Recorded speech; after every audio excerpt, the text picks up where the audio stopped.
கர்த்தர் அதிசயங்களை செய்கிறார் ஊழியங்கள் வழங்கும் ஜீவ வார்த்தை. இந்த நாளில் கர்த்தருடைய ஊழியக்காரன் உங்களை வாழ்த்துகிறேன், உங்களை வரவேற்கிறேன். நீங்கள் கர்த்தரால் ஆசீர்வதிக்கப்படுவீர்கள். குறிப்பாக இந்த டிசம்பர் மாதம் பல தேவைகள் மத்தியில் இருப்பீங்க. ஐயோ, இந்த வருஷத்தின் கடைசி நாட்கள் வந்து விட்டதே, என்ன செய்வோம், இதுவரையிலும் எந்த மாற்றம் வாழ்க்கை வரலையேன்னு கொண்டு இருக்கலாம்.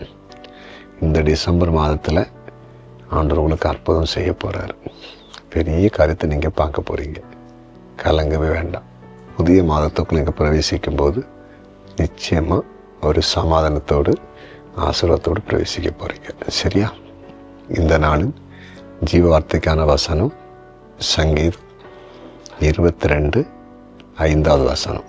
சங்கீதம் 22:5. உம்மை நோக்கி கூப்பிட்டு தப்பினார்கள், உம்மை நம்பி வெட்கப்பட்டு போகாதிருந்தார்கள். உம்மை நம்பி வெட்கப்பட்டு போகாதிருந்தார்கள். அருமையான ஒரு வார்த்தை, கர்த்தருடைய வார்த்தை.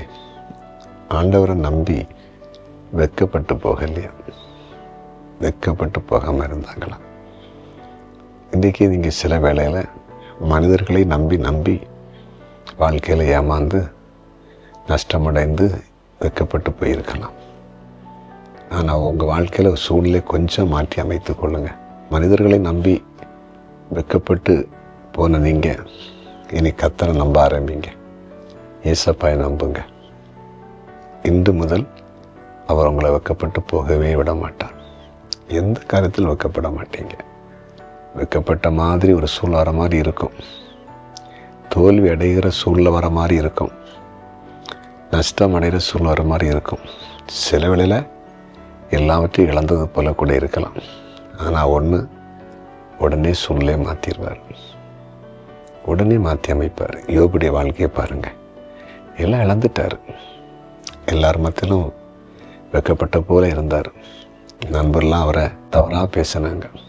ஆண்டவர் நிரந்தரம் அப்படி வைக்கல, சிறையிருப்பை மாற்றினார். இழந்தது எல்லாம் ரெட்டிப்பாக கொடுத்தார். யோபுடைய வாழ்க்கையில் முன்னிலைமையை காட்டிலும் பின்னிலைமை மிகுந்த ஆசீர்வாதம் இருந்ததாக பைபிள் சொல்லுகிறது. முன்னிலைமையை காட்டிலும் பின்னிலைமை ஆசீர்வாதமாக இருந்ததான்.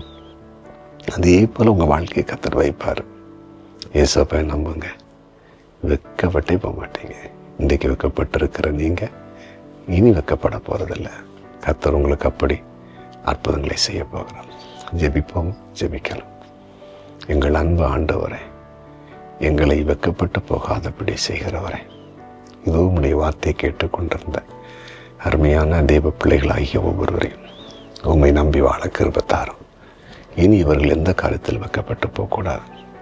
சிறுகளை இதுவரையில் ஏதாவது காரியத்தில் வைக்கப்பட்டு போயிருந்தாங்கன்னா இனி உம்முடைய பிள்ளைகளுக்கு வெட்கமே வரக்கூடாது. நன்மையான காரியங்களை செய்யுங்கப்பா. குறிப்பாக நோயாளிகளை கரை வைத்து சுகமாக்குங்க. இன்றைக்கு பிறந்த நாளை காண்கிற ஒவ்வொருவரையும் பேராய் ஆசீர்வதிங்க. திருமண நாளை காண்கிற ஒவ்வொரு குடும்பத்தையும் ஆண்டவர் ஆசீர்வதிக்கும்படியாய் ஜெபிக்கிறேன். ஆண்டவரே, தொழில் பண்ணுற வியாபாரம் பண்ணுற எல்லாரையும் ஆசீர்வதிங்க. தொழில் செய்கிற வியாபாரம் செய்கிற எல்லாரையும் ஆசீர்வதிங்க. கர்த்தருக்கு ஊழியம் செய்கிற எல்லாரையும் ஆசீர்வதிங்க. படித்து வேலையிலேன்னு கலங்கி நிற்கிற முடிய பிள்ளைகளுக்கு வேலை வாய்ப்பை கொடுங்க. நீங்கள் அப்படி செய்கிறீங்க, அதற்காக நன்றி. இயேசுவின் நாமத்தில் பிதாவே, ஆமென்.